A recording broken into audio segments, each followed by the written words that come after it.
अस्सलामुअलैकुम साथियों, मैं हूं मोहम्मद जाकिर हुसैन। मिशन एकेडमी की जानिब से आप तमाम लोगों का खैर मकदम है। साथियों, आपने पहले क्लास में देखा कि सीटेट का सिलेबस क्या है। सीटेट जो आपका दिसंबर में होने वाला है, दिसंबर 2022 में, उसका सिलेबस हमने देखा। मुकम्मल सिलेबस क्या है कि अगर आप पेपर 1 के लिए भी फॉर्म अप्लाई कर रहे हैं या पेपर 2 के लिए, यानी कि आप 1 to 5 के लिए या 6 to 8 के लिए, दोनों का सिलेबस आपने देखा कि क्या-क्या है, किस-किस सब्जेक्ट से कितने मार्क्स का क्वेश्चन पूछा जाता है। उसके बाद आपने पेपर 2 में देखा कि आप किस कैटेगरी में आते हैं, आप एसएसटी में आते हैं या फिर साइंस और मैथ में आते हैं।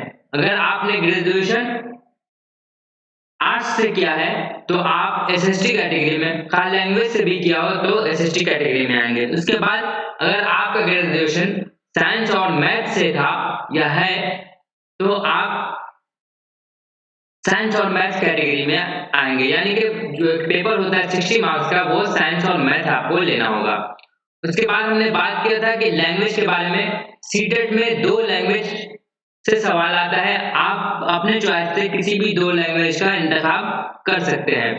जिसमें हमने बात किया था कि मिशन एकेडमी पर आपको उर्दू की तैयारी, खा वो आप लैंग्वेज 1 लें या लैंग्वेज 2 लें, उर्दू की मुकम्मल तैयारी आपको मिशन एकेडमी यूट्यूब चैनल पर कराई जाएगी। जिसमें हमने उर्दू के मुकम्मल निसाब को भी देखा था कि कहाँ-कहाँ से सवाल पूछा जाता है। उसमें हमने 13 टॉपिक यानी 13 चैप्टर की बात की थी। तो उसमें से पहला टॉपिक है ज़बान की आमोज़िश और इक्तिसाब, जिसे हम आज शुरू करेंगे, आज पढ़ेंगे, यानी ये हमारा पहला क्लास है। तो साथियों, आपको बिल्कुल भी घबराना नहीं है कि कैसे मुकम्मल होगा। बिल्कुल अभी बहुत वक्त है, अभी तो फॉर्म अप्लाई भी नहीं हो रहा है। आसानी से धीरे-धीरे हम लोग 2 टॉपिक 3 टॉपिक करके हम लोग मुकम्मल कर लेंगे और बहुत आसानी से। मैं आपको यकीन दिलाता हूँ कि आपको 30 में 30 मार्क्स आ जाएगा अगर आप हमारे साथ रहेंगे तो। सिर्फ आप वीडियो लेक्चर से भी पढ़ेंगे तो आपके 27-28 कहीं नहीं जाने वाले हैं। और अगर आप रिवीजन करते हैं, रेगुलर तौर पर टेस्ट लगाते हैं, तो बिल्कुल 30 में 30 आएगा ही। तो साथियों, आप लोग कमर बांध लीजिए। आज हमारा पहला क्लास है और इसी तरह से आखिरी क्लास तक हम लोग पढ़ेंगे। आज की क्लास में हम क्या पढ़ने वाले हैं वो आपको स्क्रीन पर दिख रहा है। हम आज पढ़ने वाले हैं ज़बान की आमोज़िश और इक्तिसाब, ये चैप्टर है हमारा। उसके अंदर जो टॉपिक है वो है, सबसे पहला टॉपिक हम पढ़ेंगे फ़न तालीम और मुतअल्लिक़ा नज़रियात। इसका क्या मतलब है? फ़न तालीम का मतलब है पेडागोजी, और पेडागोजी से मुतल्लिक़ जो भी नज़रियात हैं वो हम देखेंगे कि क्या-क्या है और उसमें क्या होता है, इस नज़रिए के अंदर क्या कहा गया है। ठीक है?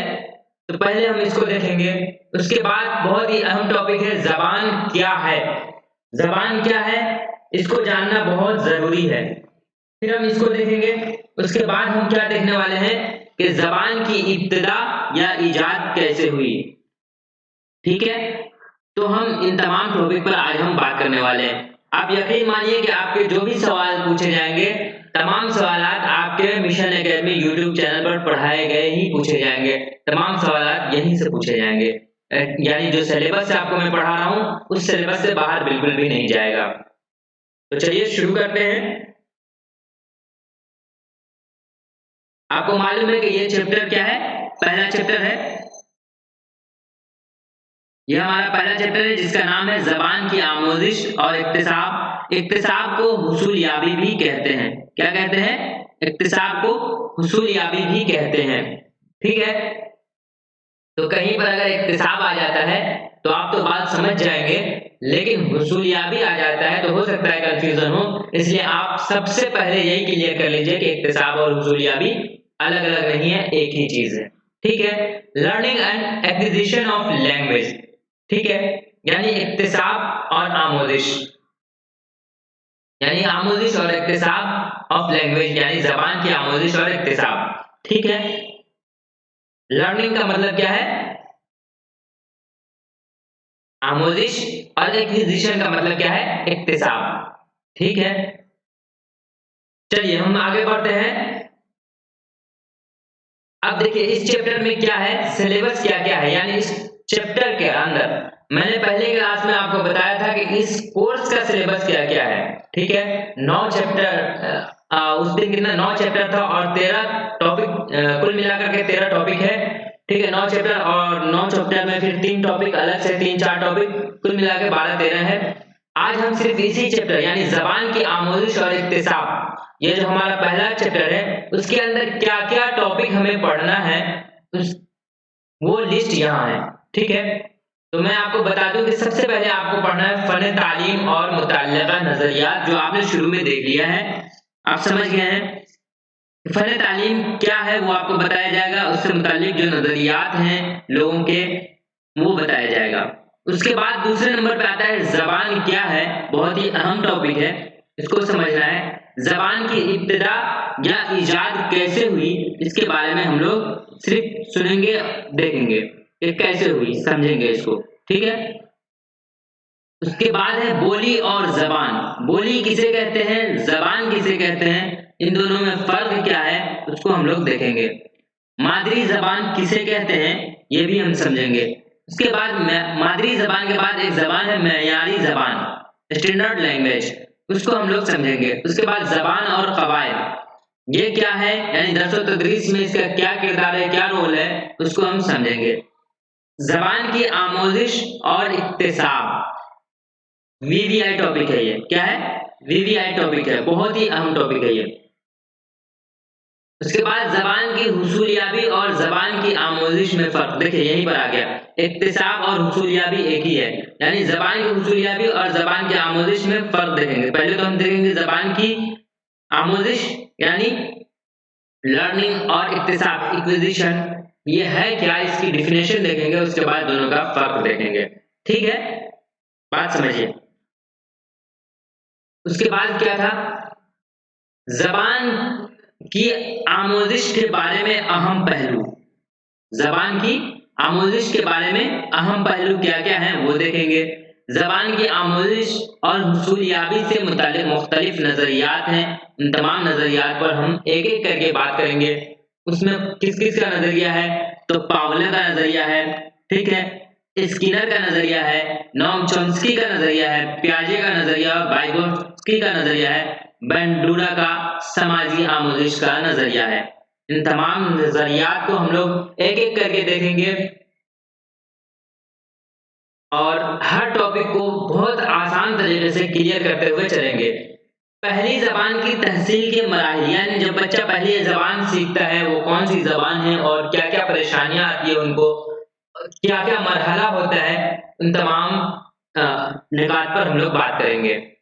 उसके बाद इसी तरह दूसरी जबान की आमोजिश के मराहिल क्या क्या है, ठीक है, उस पर बात करेंगे। तदरीस जबान के मकासद, यानी जब हम लैंग्वेज पढ़ाते हैं बच्चों को तो उसके क्या मकासद हैं, क्यों पढ़ाते हैं हम, इस पर बात करेंगे। और आखिर में क्या है, चैप्टर टेस्ट है। जब इन तमाम टॉपिक पर हम बात कर लेंगे, आपको समझा देंगे, आप समझ लीजिएगा, तो जैसे ही हम तदरीस जबान के मकासद पढ़ेंगे उसी दिन या उसके कल होकर के आपको एक क्या मिलेगा, टेस्ट मिलेगा। और टेस्ट कैसा मिलेगा, तो इस क्लास के बाद आप इसी वीडियो के डिस्क्रिप्शन बॉक्स में जाइएगा, ठीक है, डिस्क्रिप्शन बॉक्स में जाइएगा, आपको एक लिंक मिलेगा, सबसे पहले लिखा होगा सैंपल टेस्ट, उसके नीचे एक लिंक मिलेगा, उस लिंक पर क्लिक करके देख लीजिएगा, 10 सवाल है उसमें, उसी तरह से आपका आगे भी टेस्ट लिया जाएगा। ठीक है, तो ये टेस्ट लिया जाएगा, ठीक है, तो उसके लिए आप लोग तैयार रहिएगा। उसके बाद क्या है, अब हमारा टॉपिक शुरू होता है फन तालीम और मुतल्लिका नजरियात। यहां से हम लोग शुरू करते हैं अपने क्लास का। फन तालीम का मतलब क्या है, पेडागोजी, और मुतल्लिका नजरियात को इंग्लिश में कहते हैं रिलेटेड व्यूज। नजरिया का मतलब होता है व्यू, ठीक है, मुतल्लिका मतलब मुतल्लिक, उससे लगा हुआ, तो रिलेटेड। ठीक है, अब देखिए फन तालीम, जिसे अंग्रेजी जबान में क्या कहते हैं, पेडागोजी कहते हैं, ये आप पहले ही समझ गए हैं। तो फन तालीम को क्या कहते हैं, पेडागोजी कहते हैं। ये किस जबान का लफ्ज है, यूनानी जबान का लफ्ज है। यूनानी जबान के 2 लफ्जों से मिलकर के बना है, जिसमें सबसे पहला जो लफ्ज है वो है पेडोस और दूसरा क्या है, एगोगोस। ठीक है, इसको समझिए। पेडागोजी क्या है? यानी फन तालीम को पहले तो अंग्रेजी में पेडागोजी बोलते हैं, अंग्रेजी में क्या बोलते हैं? पेडागोजी बोलते हैं। और अंग्रेजी का जो लफ्ज है पेडागोजी, वो अपना लफ्ज नहीं, यानी उस जबान का लफ्ज नहीं है, बल्कि ये यूनानी जबान के दो लफ्जों से मिलकर के बना है। पहला है पेडोस और दूसरा क्या है? एगोगोस।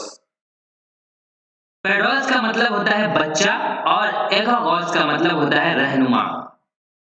इस तरह से फन तालीम का लफ्जी माना जो है बच्चे की रहनुमाई है। पेडागोजी का क्या मतलब हो गया? लुगत में जो माना है या लफ्जी माना जिसे कहते हैं, वो क्या है पेडागोजी का? बच्चे की रहनुमाई, यानी कि इसमें हम बच्चे की रहनुमाई करते हैं। लेकिन हर चीज का अपना एक फील्ड होता है जिसे इस्तिलाह कहते हैं, या तकनीकी तौर पर इस्तिलाह में पेडागोजी के तहत तालीमी अमल का मुताला और असातिज़ा की रहनुमाई का अमल शामिल होता है। इसका क्या मतलब हुआ? तालीमी अमल का मतलब होता है दर्सो तदरीस करना, यानी पढ़ने पढ़ाने का काम करना। तो हम पढ़ने पढ़ाने का जो काम करते हैं उसके लिए पहले मुताला करते हैं, पेडागोजी में यही है। उसके बाद असातिज़ा की ये रहनुमाई करता है। क्या कौन रहनुमाई करता है? पेडागोजी। असातिज़ा किस तरह से अपने दर्स व तदरीस का काम अंजाम देंगे। अब देखिए आगे बहुत ही अहम बात लिखा हुआ है कि इस अमल में तदरीस और आमोजिश के तरीके और नजरियात का निसाब तैयार करना, निसाबी किताब की तैयारी, तलबा की आमोजिश का अंदाजा कद्र और जायजा और इस्लाही अमल शामिल होते हैं। देखिए पेडागोजी के अंदर क्या है? पेडागोजी के अंदर एक तो है दर्स व तदरीस कैसे करेंगे, उसके बारे में असातिज़ा की रहनुमाई ये करता है। उसके बाद जब हम तदरीस करते हैं तो किसी भी चीज का एक निसाब होता है। जब हम किसी भी चीज को पढ़ाते हैं, जैसे मैं आपको पढ़ा रहा हूं, तो ये जो पेडागोजी है इसका ये एक निसाब है, लिमिटेड निसाब है, इसको मैं आपको पढ़ा रहा हूँ। ठीक है, तो पेडागोजी में इसकी तैयारी की जाती है कि आपको पढ़ाना क्या है। ठीक है, आप जिस क्लास में पढ़ा रहे हैं उस क्लास का कोई ना कोई किताब होगा, उस निसाब जो है निसाब की कोई ना कोई किताब होगी। तो उसकी तैयारी हम कैसे करेंगे वो कहाँ बताया जाता है? पेडागोजी में बताया जाता है।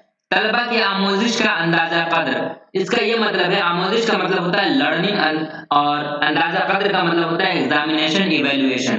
ठीक है, तो कहने का ये मतलब है कि बच्चों को जब आप पढ़ा रहे हैं तो बच्चों ने कहाँ तक लर्न किया, कहाँ तक उन्होंने सीख लिया है, उसका अंदाजा कद्र यानी उसका इवेल्युएशन, उसका एग्जामिनेशन हम कैसे लेंगे वो कहाँ बताया जाता है? वो बताया जाता है फन तालीम में, यानी कि पेडागोजी में आपको बताया जाएगा। तलबा की आमोजिश का अंदाजा कद्र, इसका ये मतलब है कि बच्चे ने कहाँ तक तालीम हासिल किया या कहाँ तक उन्होंने सीखा है, किस तरह से सीखा है, उसका जो इवेल्युएशन करते हैं, उसका जो एग्जामिनेशन या इम्तिहान लेते हैं, वही चीज कहाँ बताया जाएगा आपको? पेडागोजी में। उसके बाद क्या है? इन सब कामों में बच्चे की सलाहियत, रवैये और दिलचस्पी को मलबूस रखा जाता है। हाँ, जब हम निसाब की तैयारी करते हैं, जब हम किताब की तैयारी करते हैं, उसके बाद जब हम बच्चों का अंदाजा कद्र करते हैं, तो इसमें बच्चे की क्या सलाहियत है उस बिना पर हम इन सब चीजों को करते हैं। बच्चे का क्या रवैया है, बच्चे किस चीज में दिलचस्पी रखते हैं, उस मुताबिक से हम अपने काम को अंजाम देते हैं, यानी निसाब तैयार करते हैं, निसाब की किताब को तैयार करते हैं और बच्चों का अंदाजा कद्र करते हैं। ज़बान की पेडागोजी में दर्ज झेल नजरियात को खुसूसी अहमियत हासिल है। कौन कौन से नजरियात हैं? तो देखिए सबसे पहला क्या है? साख्ती नजरिया। देखिए इसमें जो नजरियात है इसमें 3 नजरिया है। सबसे पहला है साख्ती नजरिया। क्या है? पहला है साख्ती नजरिया, दूसरा है अमली नजरिया, साख्ती नजरिया, दूसरा अमली नजरिया और तीसरा क्या है? और तीसरा है तामुली नजरिया। तीसरा क्या है? तामुली नजरिया, तामुली नजरिया। ठीक है, साख्ती नजरिया में क्या कहा गया? देखिए साख्त का माना होता है बनना। ठीक है, साख्त का माना होता है बनना। ये नाम से ही है कि ऐसा नजरिया जिसमें बनने से मुताल्लिक बात हो। क्या बनने से मुताल्लिक, वो आगे हम बात करते हैं। दूसरा क्या है? अमली नजरिया। अमली का क्या मतलब है? अमल में लाने से मुताल्लिक ये नजरिया है। और तामुल का मतलब होता है बातचीत करना। तामुली नजरिया ऐसा नजरिया है जिसमें हम सामने वाले से बातचीत करना है, एक दूसरे से मुलाकात करना है, इसके बारे में हम बात करेंगे। तो देखिए डिटेल में कि नजरिया क्या क्या है।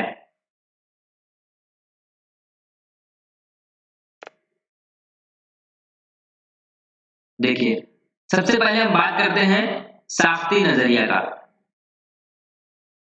जैसा कि नाम से वाज़ेह है, इस नजरिया में जबान की साख को समझने पर जोर दिया जाता है। क्योंकि हम बात किसकी कर रहे हैं, जबान की बात कर रहे हैं, जबान की पेडागोजी कर रहे हैं, उसमें उर्दू जबान की पेडागोजी कर रहे हैं।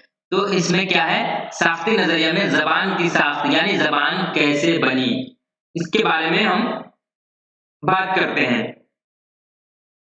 साख्त में अल्फाज की तश्कील व तरतीब, जुमलों की तश्कील व तरतीब और कवायद का इल्म शामिल होता है। इसका ये मतलब है कि जो बात हम कर रहे हैं, आखिर वो लफ्ज है, लफ्ज से जुमला बना है और उसको हम बोलते हैं, ठीक है। तो वो जो लफ्ज जो हम बोल रहे हैं, वो लफ्ज कैसे बना, उसकी तश्कील कैसे हुई और उसको हम किस तरह से तरतीब देंगे, जब जिस नजरिया में इसकी बात होती है वो है साख्ती नजरिया। इसी तरह जुमले के बारे में कौन सा जुमला हम कहां पर फिट करेंगे, उसकी तश्कील कैसे देंगे, उसका तरतीब कैसे लगाएंगे, और फिर है कवायद का इल्म यानी कि कवायद के जरिए से हम कैसे इसको पिरोएंगे। इन सब चीजों की बात जहां होती है, उस नजरियों के जिस नजरिए के अंदर ये बात होती है उसको क्या कहते हैं, साख्ती नजरिया। तो साख्ती नजरिया के अंदर अल्फाज और जुमला की क्या होता है, तश्कील, तरतीब, साख, इन सब चीजों के बारे में बात होती है, जिसमें कवायद का इल्म भी शामिल होता है। ठीक है, तो एक चीज समझ में आ गया कि साख्ती नजरिया किसे कहते हैं। साख का मतलब होता है बनना, यानी लफ्ज कैसे बना, जुमला कैसे बना, ठीक है। अब है अमली नजरिया। मैंने आपको शुरू में ही समझा दिया है, साख का मतलब होता है बनना, अमल है, अमली नजरिया का मतलब होता है ऐसा नजरिया जो अमल में लाने से मुतल्लिक हो। तो अब यहाँ पर क्या है, लफ्ज तो बन गया, जुमला भी बन गया, लफ्ज और जुमला की तश्कील हो गई, तरतीब देना है, तरतीब भी दे चुके हैं हम लोग कवायद के रूप से, यानी कवायद की भी पाबंदी करते हुए हमने तश्कील किया, तरतीब दिया। अब इसको अमल में कैसे लाएंगे, अमल में जब लाने की बात होती है तो क्या है, उसको अमली नजरिया कहते हैं। इस नजरिया में क्या है, बातों को जब हम बना लेते हैं, मतलब लफ्जों को बना लेते हैं। अब किसी भी काम के बारे में अगर हम बात करें तो हम रूटीन बना लेते हैं, ठीक है। अगर रात हम अपने पढ़ने की बात ही करें तो सुबह से शाम तक का रूटीन हमने बना लिया, अब उसको क्या होता है, अमल में लाना होता है। इसी तरह से जब हम लफ्ज को बना लिए, जुमला को बना लिए, तब अब हमें अमल में लाना है। तो जिसमें अमल में लाने पर जोर दिया जाता है उसको अमली नजरिया कहते हैं। अब देखिए क्या लिखा है, अमली नजरिया में जबान के इतलाक को ज्यादा अहमियत दी जाती है। इतलाक का मतलब ही होता है अमल में लाना, ठीक है। यानी तलबा मुख्तलिफ सूरत हाल में जबान का इस्तेमाल अमली मशक के जरिए सीखते हैं। बच्चों ने जुमला बनाना सीख लिया था, अब जब तक उसको अमल में नहीं लाएंगे तब तक वो बेहतर तरीके से नहीं सीख पाएंगे, फिर भूल जाएंगे। उसको मश्क कराया जाता है। मश्क कैसे कराया जाएगा, मजमून निगारी के जरिए, खुतूत नवेसी के जरिए। इसमें क्या क्या है, मजमून निगारी में हम क्या करते हैं, जुमला बनाते हैं, पहले बात को साफ करते हैं कि किस, अगर हम टॉपिक को किसी टॉपिक पर दे दिया आपको कि इस पर आपको क्या करना है, मजमून लिखना है, तो पहले आप जहन में उसकी तमाम बातों को जहन में लाएंगे, यानी साफ करेंगे। उसके बाद उसको तरतीब दीजिएगा, है ना। अब उसमें कवायद भी शामिल होगा कि किस जुमला को हमें किस तरह से तरतीब देना है। अब आप अपने जहन में तो सोचिए, अब उसको लिखना है यानी अमल में लाना है, तो इसके लिए क्या है, मश्क करना जरूरी है जबान को सीखने के लिए। अब लिखिएगा तो उसमें कवायद की भी पाबंदी होगी, क्योंकि मजमून निगारी में 3 हिस्सा होता है, इब्तिदाइया, उसके बाद होता है जो मेन अहम जो टॉपिक है यानी मवाद, और उसके बाद होता है इख्तितामी। तो इसमें कवायद की भी पाबंदी हो गई, है ना। इसी तरह से खुतूत नवेसी में पहले आप लिखेंगे कि कहाँ से लिख रहे हैं, किस तारीख में लिख रहे हैं, फला जगह से, फला डेट से। उसके बाद आदाब का इस्तेमाल करेंगे, किसको लिख रहे हैं, तो ये सब चीजें हैं। यानी कि इसकी तश्कील तो हो गई थी, अब इसको तरतीब दिया जा रहा है, और तरतीब कब देते हुए हम क्या कर रहे हैं, इसको अमल में ला रहे हैं, यानी लिखने की कोशिश कर रहे हैं, मश्क कर रहे हैं। तो ये चीज क्या है, अमली नजरिया है। तो आपने ध्यान दिया होगा कि साख्ती नजरिया और अमली नजरिया क्या है। जब हम साख्त कर लिए, अमल में लाने का मतलब यह है के पहले तो बन गया होगा, उसकी तश्कील हो गई होगी और तरतीब दे दिया। तो हम ये देख सकते हैं कि अमली नजरिया के अंदर ही साख्ती नजरिया शामिल है, अमली नजरिया में ही साख्ती नजरिया शामिल है। अगर हम अमल में किसी चीज को ला रहे हैं, इसका मतलब वो पहले से बन करके तैयार है ना। तो साख्ती नजरिया किसके अंदर हो गया? अमली नजरिया के अंदर। अब देखिए, अब हमने बना भी लिया, तरतीब भी दे दिया, कवायद से भी चेक कर लिया और उसके बाद उसको अमल में लाने की भी कोशिश कर रहे हैं, यानी मश्क कर रहे हैं। अब हमारा आता है तामुली नजरिया। तामुली नजरिया में जबान को समाजी ताल्लुकात के बनाने और कायम रखने का वसीला माना जाता है। यानी इस नजरिया में बाहमी तबादला ख्याल में इस्तेमाल होने वाली जबान के नमूनों पर तवज्जो मरकूज की जाती है। अब देखिए इसको, सबसे पहले हमने जुमले को बनाया, उसकी तश्कील की, बनाने का मतलब है तश्कील किए, उसके बाद उसको तरतीब दे दिया, फिर उसको हमने मश्क करके सीख लिया अच्छे से जबान को। अब हमें क्या करना है? तअम्मुल करना है लोगों से। हमने कॉपी पर तो बहुत सारी बात लिख दी है, अब हमें लोगों के सामने बोलना है। तो इसका मतलब क्या है? लोगों से तअम्मुल करना है। तो तअम्मुली नजरिया में जोर दिया जाता है कि बात को, अपने बात को लोगों के सामने रखी जाए और लोगों की बात को हम सुने, इससे जबान और अच्छे से सीखने में मदद मिलती है। और बच्चे के साथ यही होता है, बच्चे को पहले पढ़ाया जाता है, फिर उससे उस चीज को अमल में लाने के लिए कहा जाता है, फिर उसके बाद जब वो समाज में तामुल करते हैं तो अच्छे से जबान को सीख पाते हैं। यही चीज कहा गया है इन तीनों नजरिया में। तो उम्मीद है कि आपको ये तीनों नजरिया बहुत अच्छे से समझ में आया होगा, साख्ती नजरिया, अमली नजरिया और तामुली नजरिया। अब आपको सिर्फ देखना है कि साख्ती नजरिया, सिर्फ लफ्ज देखना है, साख्त का क्या मतलब माना होता है, अमली नजरिया में अमल का क्या माना है और तअम्मुली नजरिया में तअम्मुल का क्या माना है। सिर्फ इसको आप समझ गए तो आप बात को आसानी से समझ सकते हैं, बता सकते हैं कि इस नजरिए में क्या कहा गया है।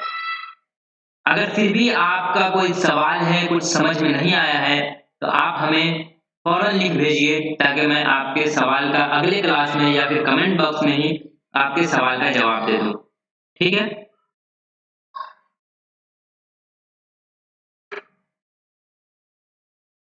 चलिए अब हम आगे बढ़ते हैं।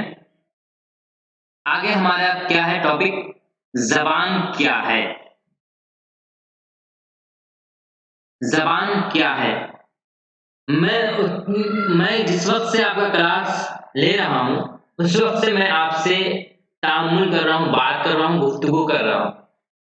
तो वो एक जबान है, वो जो माध्यम है, जो मैं आपसे बात कह रहा हूं, आप समझ रहे हैं, वो क्या है? वो जबान के बिना पर ही है ना। यही चीज कहा गया है इसमें कि जबान इंसान के ख्यालात, जज्बात, एहसासात और जरूरियात की तरसील का वसीला है। इसका यह मतलब है कि हम जो सोचते हैं, आप जो सोच रहे हैं, यानी आपके मन में जो ख्याल आ रहा है, वो आप किसी और से जब बताएंगे तो कोई ना कोई माध्यम होगा, कोई ना कोई तरीका होगा, कोई ना कोई वसीला होगा। ठीक है? तो ये जो वसीला है, ये जबान ही है, जिसके जरिए हम दूसरे को अपने ख्यालात बता सकते हैं। आप जो महसूस कर रहे हैं वो दूसरे को कैसे बताएंगे? तो जबान के जरिए ही बताएंगे। अपनी जरूरियात को कैसे बताएंगे लोगों से? तो जबान के जरिए ही बताएंगे। और दूसरे की जरूरियात को कैसे समझेंगे? तो जबान के जरिए ही समझेंगे। तो यह इन तमाम चीजों के इजहार का क्या है? एक वसीला है। क्या? जबान। ठीक है? जबान क्या है? इन तमाम चीजों का, यानी कि ख्यालात का, जज्बात का, एहसासात का और जरूरियात की तरसील का जो वसीला है, यही जबान है। ठीक है?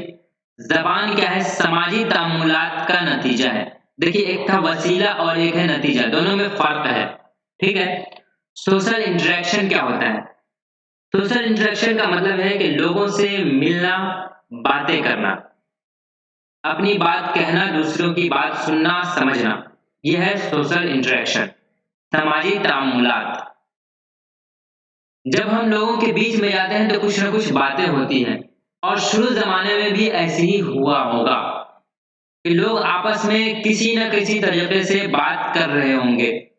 एक सामान को, एक बात को या एक चीज को दूसरे को बताने के लिए किसी न किसी तरीके का इस्तेमाल कर रहे होंगे, और यही जो इस्तेमाल है, इसी के नतीजे में जबान बनी है।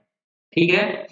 शुरू दौर से ही समाज जो है एक समाज दूसरे समाज से या एक आदमी दूसरे आदमी से बात कर रहे होंगे किसी न किसी तरीके से, और उसी तरीके के नतीजे में क्या हुआ, जबान की बुनियाद पड़ी, है ना। यही कहा गया है कि जबान समाजी तामुलात का नतीजा है। समाजी तामुलात की वजह से ही बच्चा नकल के जरिए जबान सीखता और हासिल करता है। जब बच्चा समाज का ये मतलब नहीं है कि घर से बाहर, जरूरी नहीं है, घर के अंदर भी एक समाज है, ठीक है। जब बच्चा घर में ही देखता है कि घर के अफराद आपस में बातें कर रहे हैं, जो भी बात हो रही है उसको बच्चा सुनता है, वो उसकी नकल करता है, और नकल करने के बाद वो उसको बोलने की भी कोशिश करता है, और इसी तरह से वो जबान सीख लेता है और उस जबान को वो हासिल कर लेता है, ठीक है। उसके बाद क्या है, ज्यादातर लोग जबान को तरसील का वसीला मानते हैं, यानी खत किताबत की बात है, ठीक है, अपनी जरूरियात की बात है कि जरूरियात को एक दूसरे से शेयर करने की बात है। तो इन सब चीजों को क्या है, जबान को क्या मानते हैं, तरसील का वसीला मानते हैं, ठीक है। यानी एक शख्स से दूसरे शख्स में अपनी बातों को शेयर करने का एक वसीला क्या है, जबान है। माहिर लिसानियात, लिसानियात का मतलब क्या है, जबान। लिसान का मतलब होता है जबान, ठीक है। तो माहिर लिसानियात का मतलब होता है जबान को जानने के माहिर, जबानों को जानने वाले, यानी जबानों को जानने का जो माहिर होता है उसको क्या कहते हैं, माहिर लिसानियात। इसे क्या कहते हैं, लुगत और कवायद का इम्तिजाज मानते हैं। लुगत और कवायद का इम्तिजाज का क्या मतलब है, लुगत का मतलब है डिक्शनरी, लेक्सिकॉन, और कवायद यानी कि डिक्शनरी में जो अल्फाज दिए हुए हैं उन तमाम अल्फाज को कवायद के रोल से जब पिरोया जाता है तो वो जबान बनती है। माहिर लिसानियात का यही मानना है, इसको आप याद रख लीजिएगा कि माहिर लिसानियात क्या कहते हैं जबान के बारे में। तो उनका यही कहना है कि लुगत और कवायद का इम्तिजाज, यानी लुगत और कवायद मिल करके क्या बनी है, जबान, ठीक है। इसी दोनों का मिलावट जो है वो जबान की शक्ल ले लेती है। किसका कहना है, माहिर लिसानियात का, यानी जबान के माहिरों का। जबान हमारी फिक्र, इक़्तिदार और मसावात के ताल्लुक से हमारे समाजी ताल्लुकात कायम करती है। यही पहले कहा गया है कि जबान जो है समाजी तामुलात का नतीजा है, यानी कि हमारी फिक्र का, लोगों से मिलने जुलने का, उसके बाद तामुल करने का जो नतीजा है वो जबान है, यानी वो हमारी फिक्र का नतीजा है, ठीक है। यही बात ऊपर में भी बताई गई थी आपको। अब नेक्स्ट पॉइंट क्या है, देखिए यहां तक आपको कोई दिक्कत हो, कोई परेशानी हो तो आप बताइएगा। हम आगे बढ़ते हैं। जबान का रास्त ताल्लुक इंसान की शनाख्त से है। हर मुल्क और बैरून मुल्क मुख्तलिफ लोगों की जबान से पहचान लेते हैं कि फला शख्स फला खित्ते का बाशिंदा है, फला शख्स फला खित्ते का बाशिंदा है। और अगर जबान भी एक है तो हम उस शख्स के बोलने के लहजे और अदायगी से पता लगाते हैं कि मखसूस खित्ता में भी वो किस खास जगह से ताल्लुक रखता है। यानी कि जबान से ही पता चलता है कि ये शख्स कहाँ का है। अगर हमारे पास कोई आदमी आ जाए और वो बात करे किसी दूसरे जबान में जो मैं नहीं जानता हूं, ठीक है, जैसे वो बात करे गुजराती में, और बाद में हमें मालूम हो कि ये जो जबान बोल रहा है ये गुजराती बोल रहा है, तो हमें पता हो जाएगा कि ये कहाँ का आदमी है। तो आप भी बता सकते हैं कि ये गुजरात का हो सकता है, ठीक है, या होगा। इसके अलावा अगर कोई मलयालम में बात करे तो ये कहाँ का हो सकता है, तो ये भी आप बता सकते हैं कि ये केरल का हो सकता है, ठीक है। तो इस तरह से बात हो जाती है। इसी तरह से अगर हम उर्दू में बात करते हैं तो उर्दू में बता सकते हैं कि यह आदमी कहाँ का हो सकता है। अगर फिर भी नहीं बता सकते हैं क्योंकि उर्दू कई जगहों पर बोली जाती है, तो हम उसके टोन से बता सकते हैं। जैसे बिहार में जो उर्दू बोली जाती है उसका टोन और हैदराबाद में जो उर्दू बोली जाती है उसका टोन अलग है, मुख्तलिफ है। इसलिए हम उसके टोन से, उसके लहजे से भी हम मालूम कर सकते हैं कि ये शख्स कहाँ का है। ये पॉइंट बहुत ही अहम नहीं है, फिर भी जानना जरूरी है। ये देखिए, जबान और समाज के माबैन एक ऐसा रिश्ता है जिसके बगैर न तो जबान की तरक्की मुमकिन है और न समाज की तरक्की। ये पूछा जा सकता है कि जबान की तरक्की और समाज की तरक्की में क्या रिश्ता है, ठीक है, ये पूछा जा सकता है। या फिर ये पूछा जा सकता है कि जबान की तरक्की कैसे मुमकिन है, तो जबान की तरक्की जो है समाज की तरक्की के साथ ही मुमकिन है, या समाज की तरक्की जबान की तरक्की के साथ मुमकिन है, ठीक है। अब देखिए, एक पॉइंट है, जबान का मुताला इल्म लिसानियात कहलाता है। जबान का मुताला क्या कहलाता है? इल्म लिसानियात कहलाता है। तो ये याद रखने वाली बात है कि जबान के मुताला को हम क्या कहते हैं? इल्म लिसानियात कहते हैं।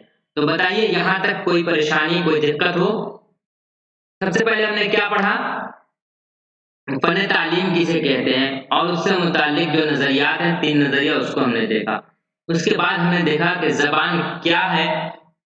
तो बताइए, इन सब चीजों में, इन सब बातों में कोई परेशानी, कोई दिक्कत हो तो बताइएगा। अब हम बात करेंगे कि जबान की इजाद कैसे हुई।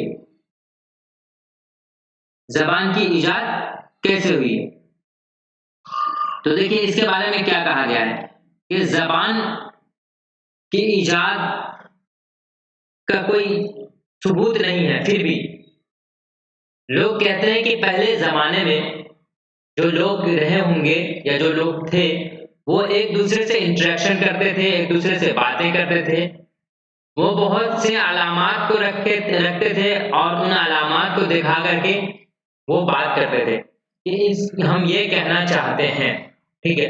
इसी तरह से फिर धीरे धीरे आवाज की शक्ल में लोग बात करने लगे, और आवाज की शक्ल में बात करते करते करते करते एक मखसूस चीज को मखसूस आवाज देने लगे, और इस तरह से जबान की इजाद हुई या जबान की इब्तिदा हुई, ठीक है। तो यही है जबान की इब्तिदा या इजाद कैसे हुई। जबान को 3 हिस्सों में तकसीम किया गया है। कितने हिस्सों में? 3 हिस्सों में। और ये नाम से वाज़ेह है कि 3 हिस्सों में किसे क्या कहते हैं। सबसे पहला क्या है? इशारों की जबान, दूसरा क्या है? आवाजों की जबान, और तीसरा क्या है? अलामतों की जबान। इशारों की जबान वाज़ेह है कि इसमें इशारे की बात होगी। आवाजों की जबान में क्या है? आवाजों की बात होगी। और अलामत की जबान यानी इसमें किसी सिंबल की बात होगी। सिंबल का मतलब होता है अलामत, ठीक है। जैसे अगर हम बात करें तो एक ये सिंबल है, एक ये सिंबल है। ये सिंबल है, इससे हमें कुछ ना कुछ पता चलता है, मेल और फीमेल के बारे में पता चलता है, ठीक है। तो इस तरह की जबान भी है।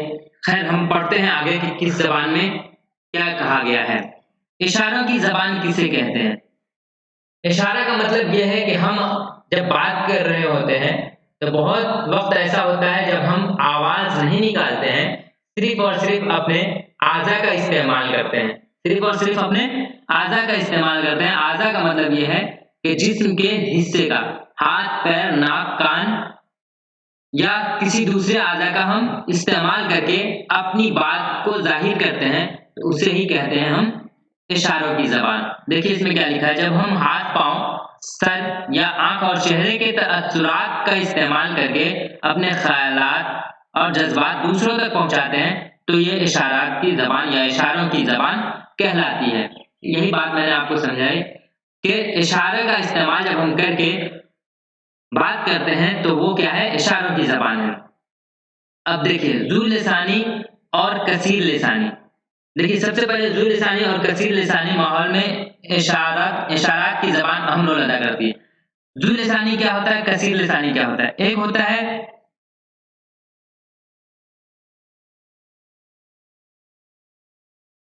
देखिए, एक होता है मोनो, एक होता है बाई, और एक होता है मल्टी। मोनो, दूसरा होता है बाई, और तीसरा क्या होता है? मल्टी, ठीक है। ये 3 है। मोनो का मतलब क्या होता है? एक। मोनो का मतलब एक। बाई का मतलब होता है 2, और मल्टी का मतलब होता है 2 से ज्यादा, 2 से ज्यादा। इसी तरह से अगर हम बाई का मतलब 2 हो गया और 3, 4 की बात करें तो ट्राई का मतलब होता है 3, ठीक है। टेट्रा का मतलब होता है 4, और पेंटा का मतलब होता है 5। ठीक है, इसी तरह से आगे भी है 5। आगे का मतलब है 6, 7, 8, 9 को हेक्सा हेक्सा हेप्टा ऑक्टा नोना और डेका, इस तरह से 10 कहते हैं। ठीक है, 10 तक आगे भी है। तो खैर हमें उससे मतलब नहीं है, मतलब यहाँ ये है कि बाई और मल्टी से मतलब है। तो एक का क्या होता है बाई, जहां पर हम एक जबान की बात करेंगे वहां होगा मोनोलिंगुअल। क्या होगा? मोनोलिंगुअल। मोनोलिंगुअल। जहां हम दो जबान की बात करेंगे वहां क्या हो जाएगा? बाइलिंगुअल। क्या हो जाएगा? बाइलिंगुअल। और जब हम 3 जबान की बात करेंगे तो ट्राइलिंगुअल। और इसी तरह 2 से ज्यादा यानी जमा में मुख्तलिफ जबान की बात करेंगे तो मल्टी का मतलब होता है 2 से ज्यादा, बहुत ज्यादा। तो मल्टीलिंगुअल का मतलब है 2 से ज्यादा जबानें। तो अब इसको हम समझते हैं। कहा था ज़ू लिसानी और कसीर लिसानी माहौल में इशारात की जबान अहम रोल अदा करती है। ज़ू लिसानी का मतलब है 2 जबान, और 2 जबान का ये मतलब नहीं कि जैसे हम लोग जानते हैं, उर्दू भी जानते हैं, हिंदी भी जानते हैं, इंग्लिश भी जानते हैं और अपना लोकल लैंग्वेज भी जानते हैं। तो हम लोग क्या है, कहने का ये मतलब है इस हिसाब से तो हम लोग हो गए मल्टीलिंगुअल, यानी बहुत सारी जबान जानते हैं। लेकिन यहाँ वो मतलब नहीं है। यहाँ ये मतलब है कि जिस तरह से अगर हम उर्दू जानते हैं और अगर हमारे सामने कोई ऐसा शख्स आ जाए जो उर्दू नहीं जानता है, चाइनीज जानता है जो मैं नहीं जानता हूँ, या मराठी जानता है जो मैं नहीं जानता हूँ, तो 2 अलग अलग जबान जानने वाले लोग जब एक साथ मिल जाते हैं उसको बोलते हैं बाइलिंगुअल। इसी तरह से अगर 2-4 लोग मिल जाए और चारों के चारों अलग अलग जबान जाने, कोई चारों में से कोई एक दूसरे की जबान नहीं जानता हो, उसको बोलते हैं मल्टीलिंगुअल। ठीक है, बात समझ में आ गई? यानी कि हम किसी की बात नहीं समझ रहे हैं, सामने वाला मेरी बात को नहीं समझ रहा है, चाहे वो कितनी भी कोशिश कर ले हम लोग। तो वहां किस तरह से बात करेंगे? वहां जो बात की जाती है वहां इशारे से बात की जाती है, और वहां ये इशारे की जबान बहुत ही अहम रोल अदा करती है। ठीक है, तो ज़ू लिसानी का मतलब ये नहीं समझना है कि 2 जबान जानने वाला, नहीं 2 जबान, बल्कि ये जानना है कि 2 अलग अलग जबान। ठीक है, यानी कि जो जबान एक आदमी जानता है वो जबान दूसरी आदमी नहीं जानता, दूसरा आदमी नहीं जानता है, और जो दूसरा जान रहा है वो पहला नहीं जान रहा है, इसका यही मतलब है। और कसीर लिसानी का मतलब यह है कि जो बहुत सारे लोग हैं उनमें से कोई भी एक दूसरे की जबान को नहीं जानते हैं। तो वहां जब हम बात करेंगे तो कैसे बात करेंगे? इशारे से बात करेंगे, और इशारे की जबान वहां बहुत ही अहम रोल अदा करती है। चलिए, उम्मीद है ये क्लियर हो गया होगा। यही चीज यहाँ लिखा है, जो जहां 2 अलग अलग जबान जानने वाले इशारे के जरिए ख्यालात की तरसील करते हैं। समझ में आ गया? 2 अलग अलग जबान जानने वाले। इशारात की जबान का कमजोर पहलू है कि इसके जरिए मुजर्रद तसव्वुरात पेश नहीं किए जा सकते। हाँ, सही बात है कि बहुत मुश्किल बातें जो होंगी वो हम इशारे के जरिए नहीं बता सकते हैं, तो ये इसका कमजोर पहलू है। मजबूत पहलू क्या है कि हम जहां पर लोग जबान नहीं जानते एक दूसरे की, वहां पर हम इशारे से बात कर सकते हैं। ठीक है, ये है मजबूत पहलू। और कमजोर पहलू क्या है कि इसके जरिए हम मुजर्रद तसव्वुरात यानी बहुत मुश्किल तसव्वुरात जो है हमारे, मुश्किल बातें, तो उसको हम नहीं कह सकते हैं, नहीं पेश कर सकते हैं। दूसरे, इस जबान में तुनु की गुंजाइश नहीं है। तुनु का मतलब होता है फैलना, बहुत ज्यादा हम इसको आगे नहीं बढ़ा सकते हैं। जबकि आवाजों की जबान में हर जुमले में अल्फाज के माना बदलते रहते हैं। कैसे? जैसे कि आपने एक मूवी में देखा होगा, पीके एक मूवी है, उसमें अच्छा अच्छा अच्छा, मतलब आवाज का जो टोन है, लहजा जो है वो बदल रहा है, तो हम लफ्ज के माना को भी बदल रहे हैं। ठीक है, लफ्ज का माना भी बदल रहा है। तो ये चीज है, आवाजों की जबान में खासियत ये है कि हम लफ्ज का जो टोन है उसके जरिए से हम माना बदल सकते हैं। ठीक है, अब देखिए, पहला तो हो गया इशारों की जबान। दूसरा क्या है? आवाजों की जबान। आवाजों की जबान एक इक्तिसाबी अमल है। बच्चे का अपने गिरदोपेश में जिन लोगों से साबका पड़ता है वो कोई ना कोई जबान बोलते हैं। बच्चे आवाजों को नकल करके आवाजों को दोहरा कर जबान सीखता है और धीरे धीरे इस पर महारत हासिल कर लेता है।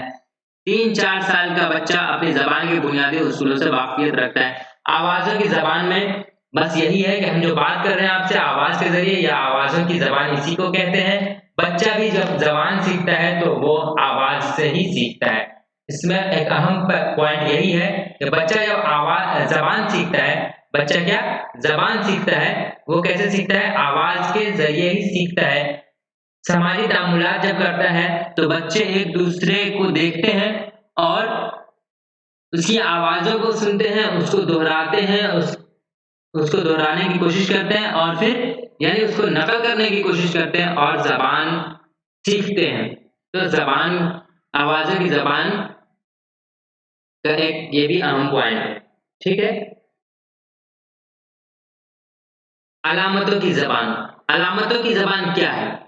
अलामतों की जबान का मतलब है सिंबॉलिक लैंग्वेज। जब किसी आवाज को किसी मखसूस अलामत से जाहिर किया जाता है तो वो तहरीर की शक्ल अख्तियार कर लेती है। ठीक है, अलामतों की जबान, जैसे मैंने आपको शुरू में दिखाया कि एक मेल है एक फीमेल है। ठीक है, एक मेल है और एक फीमेल है, तो ये एक अलामत है। ठीक है, हम समझ रहे हैं कि ये मर्द के बारे में औरत के बारे में। तो ये क्या है, मखसूस अलामत है, खास अलामत है कि इससे हम ये चीज मालूम कर सकते हैं।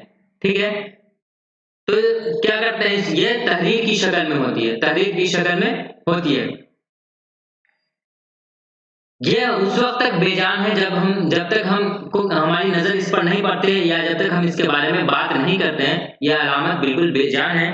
ठीक है, इस तरह तहरीरी जबान आवाजों के बगैर अधूरी है।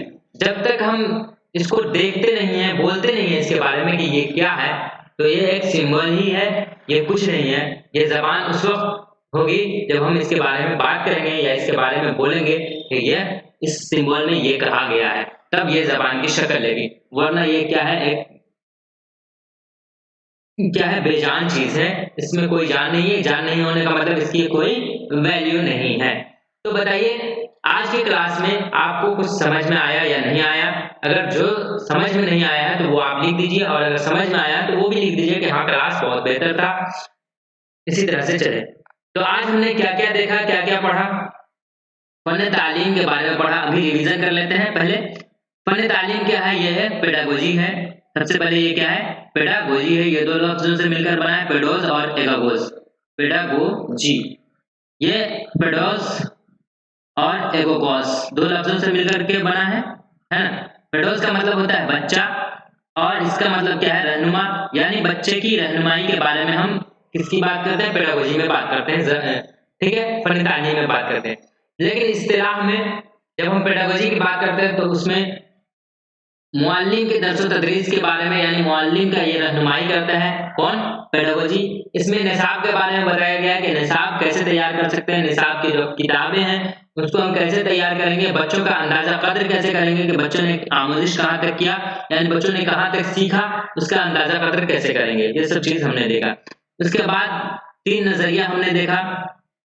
सबसे पहले हमने देखा साख्ती नजरिया। ठीक है, साख्ती नजरिया, उसके बाद अमली नजरिया और फिर तामुली नजरिया।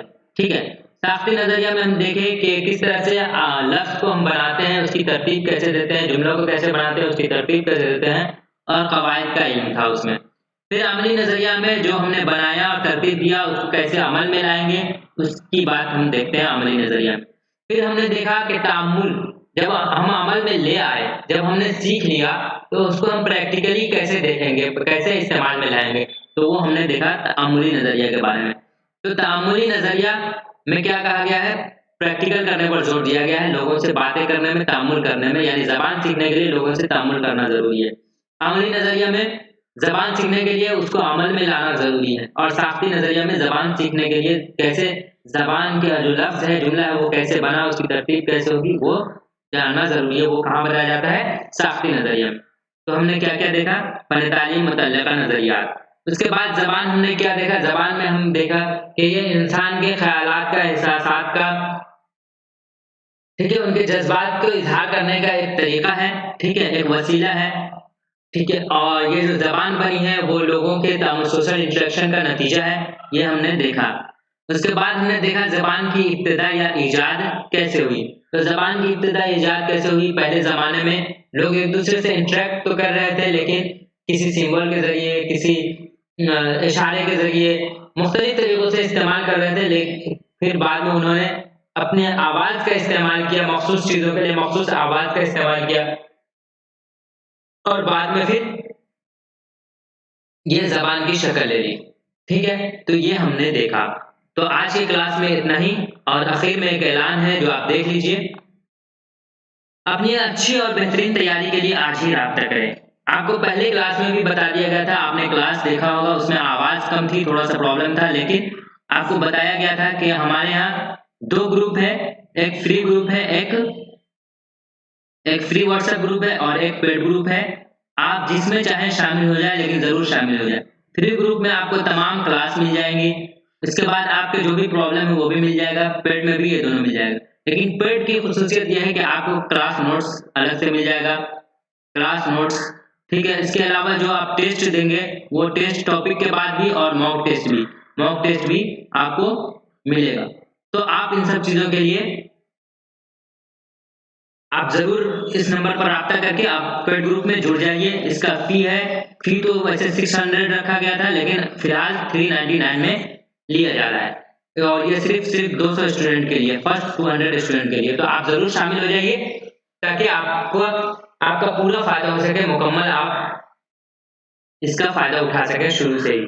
ठीक है, तो आज के लिए इतना ही, फिर मिलेंगे अगली क्लास में। और ये नीचे लिंक भी है, लिंक क्या है, चैनल का लिंक है, इस पर आप क्लिक कीजिएगा पीडीएफ में ही, तो आप डायरेक्ट चैनल पर पहुंच जाइएगा। जाकर के जरूर सब्सक्राइब कर लीजिएगा, या अभी आप वीडियो देख रहे हैं सब्सक्राइब नहीं किया है तो फौरन कर लीजिए, ताकि ये क्लास जो है ये फ्री है, बिल्कुल आपको वक्त पर मिल सके। ठीक है, तो बहुत बहुत शुक्रिया आप लोगों का। फिर अगले क्लास में हम मिलते हैं आपसे।